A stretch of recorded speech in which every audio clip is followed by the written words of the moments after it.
So please can we welcome Amanda.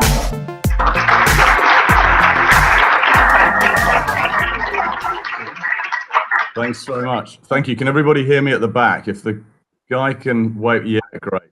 Thank you. I'm sorry I can't be with you in person in Melbourne, but I'd very much like to be.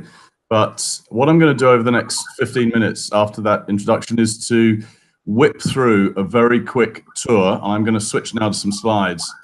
Okay, right. So let me whip through. I'm going to go through each slide probably twice as fast as I normally would. So that will give you an idea of how long I normally talk for. And we'll try and leave 15 minutes at the end for Q&A. So two important words for us at AMF, impact and accountability, and they're intertwined. Now, many of you in the room will know that malaria is a big problem. It's a humanitarian issue. You can read these numbers faster than I can say them, but it's also an economic issue.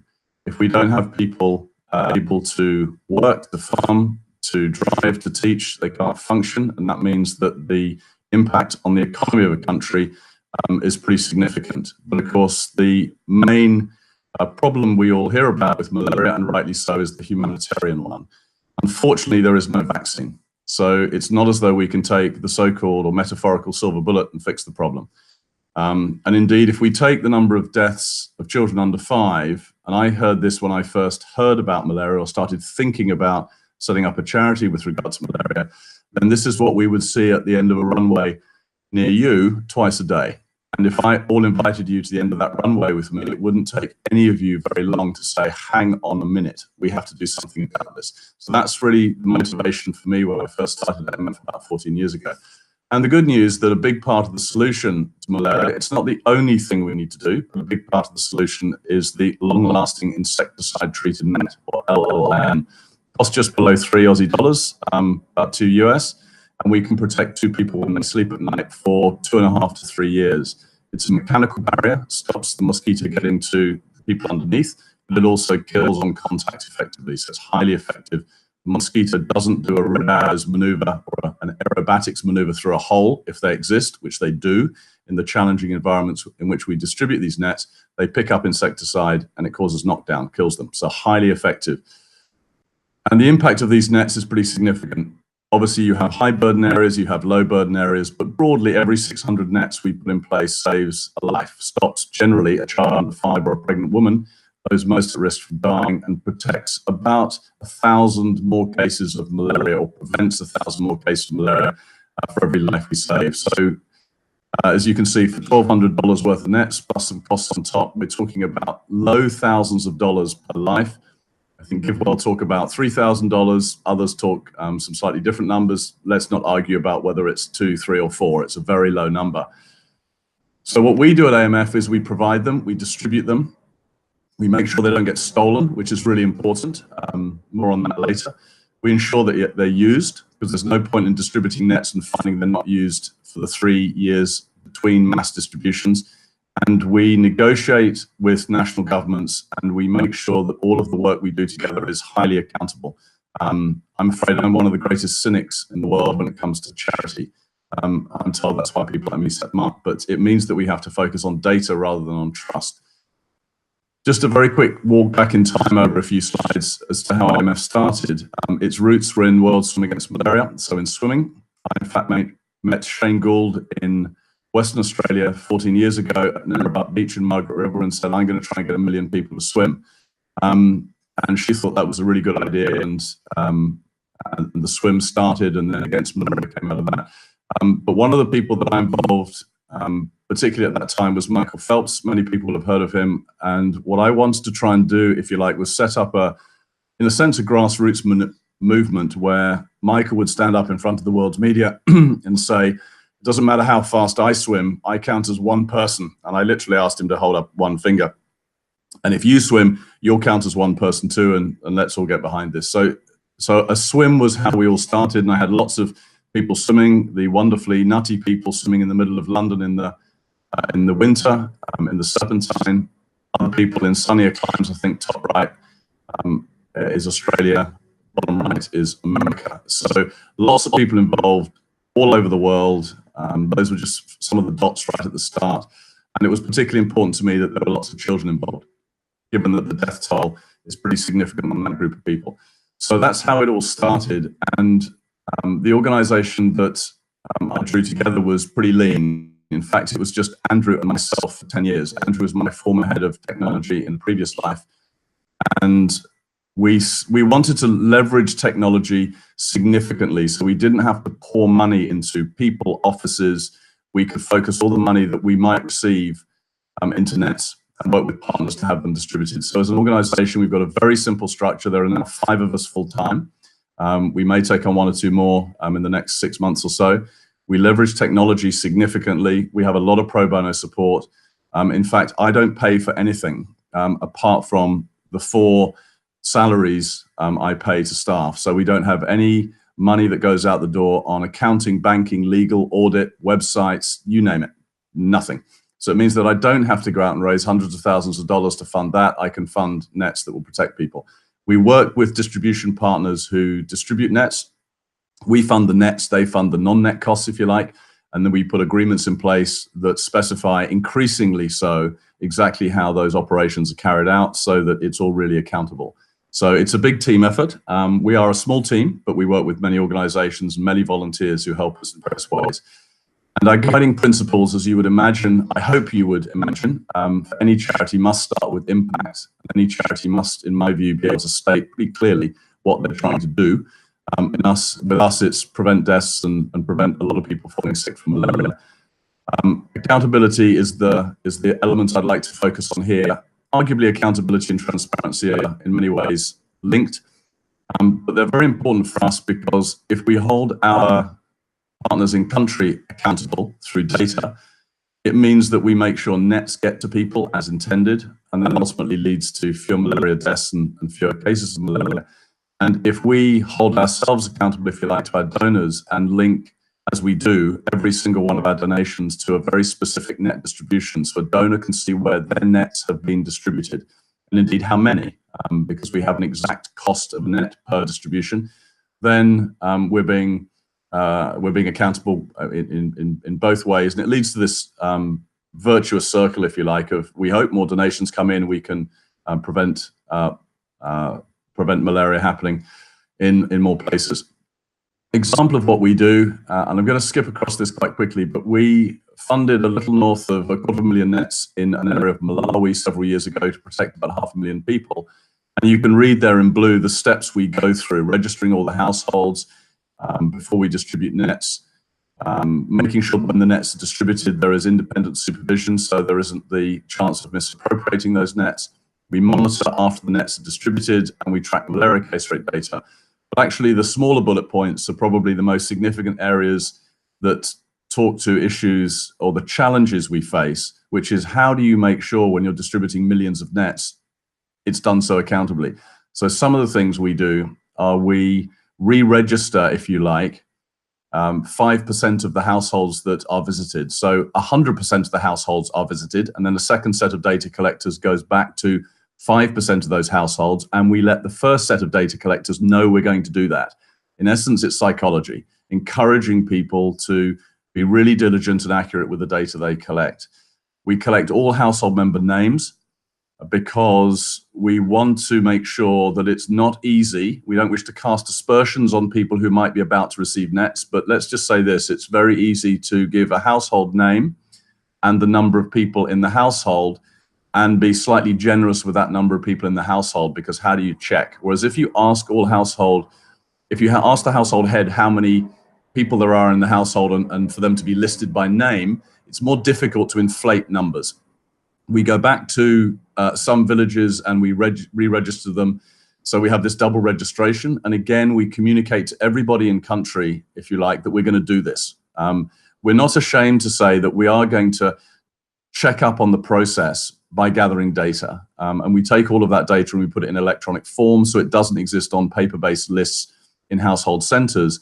Because if we want to know if a household needs 2 nets or 3 nets or 4 nets, you've got to get into the weeds of the data and you've got to make sure that data is really good. So those 4 bullet points, if you like, in a sense are at the heart of what we do at the moment. And that's focusing as an organization on operational excellence in the field, really important stuff. The impact of the nets is quite dramatic. The black line is pre-nets being distributed, the green line is after. And what you're talking about here is about a 50% reduction in malaria, more or less immediately, and that can be sustained. So these nets work. Recently, over the last 2 years or so, we've started to step up, or 3 years, we've started to step up as an organisation how many nets we can fund, and we now fund millions of nets at a time. You can multiply by 2, broadly speaking, 1.8 in general, the number of people that are protected by these nets. And we're starting to fund 30, 40, 50, 60% of the nets that a country needs. That's not the same percentage of the cost of a program, because we as an organization just fund the nets and other people fund the non-net costs. So we fund the $2 in US and other partners fund the $1.50. But effectively what we're doing is we're filling gaps. So in Guinea, we've just agreed to fund about $8 million worth of nets because there was an $8 million gap in the Guinea program that was due to cost about $30 million. So we're bringing nets to bear to fill the monetary gap, and we work with partners to distribute those.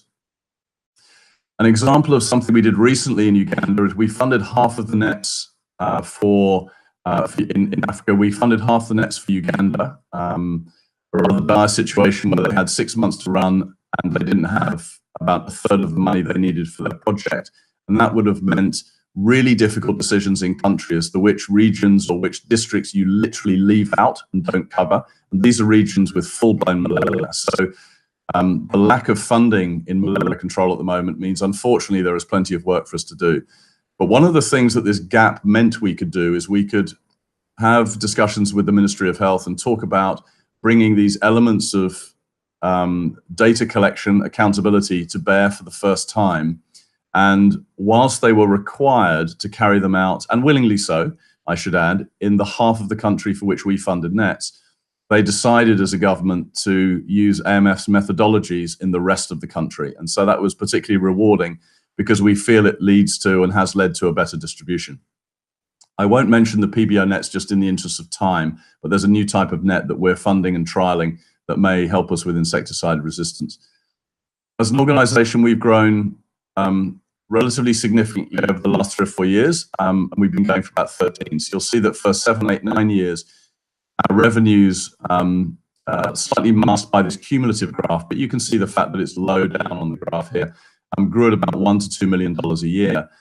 And our growth has been driven by 2 sorts of donor. The majority of us, if I can put most of us in that category of the many individual donors who give $2 or 10 Swiss francs or 5 euros, and that amounts to tens of thousands of donations these days per year. And you can see, albeit in US dollars, we're talking about $2 protecting a couple of people, $500 protects an entire village, and low thousands of dollars saves a life.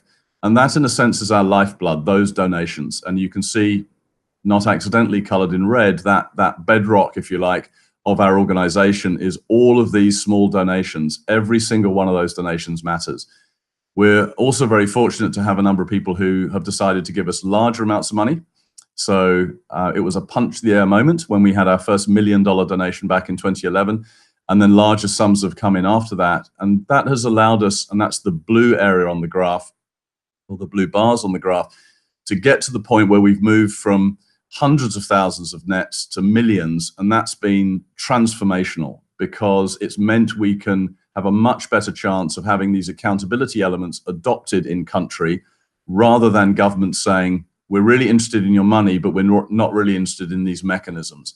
And that's something that causes us a problem. So there's been good developments in particular over the last 3 years. And those last 3 years, you'll see we've grown from the 1 to 2 through 4 and 14 up to about $50 million US a year. And that has allowed us to do so much more. And if I were to try and put those in numbers, again, in terms of impact for us, then collectively, all of us who have been involved in and supported AMF have together averted somewhere around 50,000 deaths, protected or averted 50 million cases of malaria, protected about 135 million people, and the one my children like best, all 4 of them, and that is that together we've protected people for 125 billion nights worth of sleep. That's a big number. So Our accountability also works the other way, so we're very happy to be held accountable. And so the effective altruism movement has been very important for us. In fact, if I bring it close to home in Australia, this year we've closed our financial year on the 30th of June, so just a few days ago, and we've just gone through 2 million Australian dollars raised in Australia. Last year that was 1.5. And I would say that I think when we looked at some numbers the other day, the effective altruism movement in Australia, you guys have been responsible for close on $1 million of that money. So what the effective altruism movement have done in Australia for AMF has been, again, somewhat transformational. It's almost doubled our revenues in the space of about 18 months to 2 years. And these organizations have ranked us well, and that's really helped funds flow to us. The way we are transparent and accountable back to our donors, just a few quick slides here, is that we take every piece of money we receive, we list it on our website. Obviously, it's anonymous unless the donor specifically writes in when they pay money in online or donate online or tell us otherwise to list their name. It's anonymous, but we link every piece of money to a specific distribution, and that's that cynicism in me coming out, that I want to show every donor what every single donation they have given to us has done. So it's quite simple technology, and it's surprising to us that perhaps more people don't do that, but we feel it builds community as well as being transparent. And each individual donor has their own page. It's private for them. They can download tax receipts, so it's very efficient for us. But it also is part of this communication of showing donors exactly where your money has gone because we allocate to each net distribution. We collect millions of households worth of data. Not very exciting, but really important for us, because unless we have that data, we can't look at it in a database and really understand what's going on. Effectively, we'd be operating blind. So that part of our work is really important. And we can take that data and manage a distribution, we would like to think accurately. It's not perfect, but we do it as well as we can with our partners. And then when we go out in the 6 monthly post-distribution monitoring visits, as I mentioned earlier, we can gather further data that allows district health officers to focus scarce resources. So this is a slide that shows a portion of the 37 health centre catchment areas in Ntcheu in Malawi. No point in the district health officer focusing attention on or working in every single one of the 37 HCCAs, but focusing on 8 or 9 or 10 of them that have, for whatever reason, nets present but not hung, and making sure they are hung. So data, a lot of data comes out of our post-distribution monitoring, which we fund because we believe it's really important. It's one of the few areas where we use AMF money for something other than nets. One of the other less exciting, possibly for the people in this room, but really exciting for our accountants and others, is that because effectively accounts, which are boring and we have to file each year in 12 countries because we're registered in 12 countries, are in essence just ones and zeros, numbers. We have all of those numbers behind our website, if you like, so that we can show our financial accounts in real time. So nobody has to wait to see how we're doing. If you wish to, you could log in and see right now how we're doing in FY 2019. We're 15 days in, live. And that's part of one of the ways in which we leverage technology so that I, Andrew, and our colleagues don't have to spend time doing admin. We can focus on the people in predominantly Africa, but also in Papua New Guinea, where we fund most of the nets of Papua New Guinea, and we focus on those people. We're looking at a whole series of countries at the moment. Between 2 and 20 million nets per country, we have a 2 to 3 year time frame. That's the time frame that other partners work to. It means that we can have a really good period of time to plan operations. It's no good responding generally and trying to get nets per country in 4 to 6 months. You've got to have an 18 months to 2 year time frame, which is why money, when it arrives with us from donors, is put to work instantly, because I can't agree to fund nets unless I have the money. So when money comes in, I can go back to a country we're talking to and say, we said we could fund 3 million nets. We can literally now fund 3.1 or 3.2 or 3.3. And that's the way the conversations go. So it might be that the nets somebody funds don't end up in country for another 18 months, because that's the planning cycle. Typically it's sooner, but the money that's arrived has literally been put to work straight away. So there's a chain, if you like, of activities. We have a set of pretty nasty decisions to make soon. I've got $50 million to allocate, and we've got now more than $200 million worth of requests. And that's after all the Global Fund money and the American government and the British government and the Australian government have put in all their money. And so there are going to be really difficult choices in some of those countries to not distribute nets in highly malarious areas because they just don't have the money. So tough decisions ahead. Technology, if I just come back to technology for a second, is really important for how we can make our money go as far as we can make it go. And that is driving down the price of net, but also being smart operationally so that we use technology in the field. And whilst we show through our website and use of technology and try and be transparent with what we're doing, we collect data using smartphones in a number of environments now, because there are so many advantages of doing so, including bringing costs down. And one of the challenges people often think we face is, and we do face, is how do we get stuff done in environments in Africa where it can be really challenging through lack of infrastructure. This is a slide that is perhaps one of my favorite graphics in some ways. It shows the location of almost 250,000 households in the Democratic Republic of Congo, one of the poorest countries in the world, to within 6 meters in each case. Just going to show that we can really make fantastic progress, even in really challenging environments and using technology. So it's almost a juxtaposition of challenge and poverty with technology. And in a sense, that's much of what we do now, is bringing technology to bear to deliver and do the most good we can. We're almost at the end, final slide effectively, and just to, this very much is a whistle-stop tour, but I would say there is very much a note of optimism in the world of malaria right now, whilst we are looking at funding gaps, which are bad. But if we reflect on what's been achieved in the last 15 years, we've seen malaria deaths come down by over half, almost 2/3 of a billion cases of malaria prevented. I think these are the WHO numbers. Most of that reduction has been due to bed nets. And this is not a hopeless situation, and far from it. We're looking at countries that have had very little malaria or no malaria reported recently, whereas previously they had much malaria 15 years ago. And just recently, Sri Lanka, after 3 years of no domestic cases of malaria, was declared malaria-free. It has to have 3 years of no malaria. So whilst we're not done yet, and it's a pretty frightening statistic that a child still dies from malaria every minute or so in Africa, we know what to do about it. We've just got to get on with it. And as long as we and our colleagues and other partner organizations have got the money, we can do that, as long as we do it accountably and efficiently. So that is a very quick tour of what we do at AMF, and hopefully I've left enough time for questions.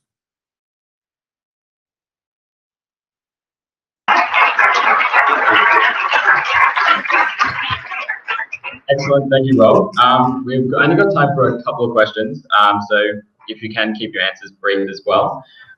First up, we've got, what is AMF's plan for the malaria nets after the 5 years lifespan of them? Is it to keep replenishing the nets indefinitely, or set up some sort of local distributors to take your place? So the nets last typically 3 years, and actually it's an ethical issue in part, in that once we've given out a net, we can't take them back because they're owned by the people we give them to. So they can use them in whatever way they wish, whether it's for covering chickens or covering windows. So there's we don't take nets away, but then the replenishment issue is one that we either do address by continuing to operate in a country. So there are 3 countries now, Uganda, Togo, and Zambia, where we funded millions of nets, and we've been asked to, and we hope to have the funds to fund those nets for the next cycle. In some cases, other organizations come in and fund those nets, and we can say, good, you don't need our money, we'll go and fill gaps elsewhere.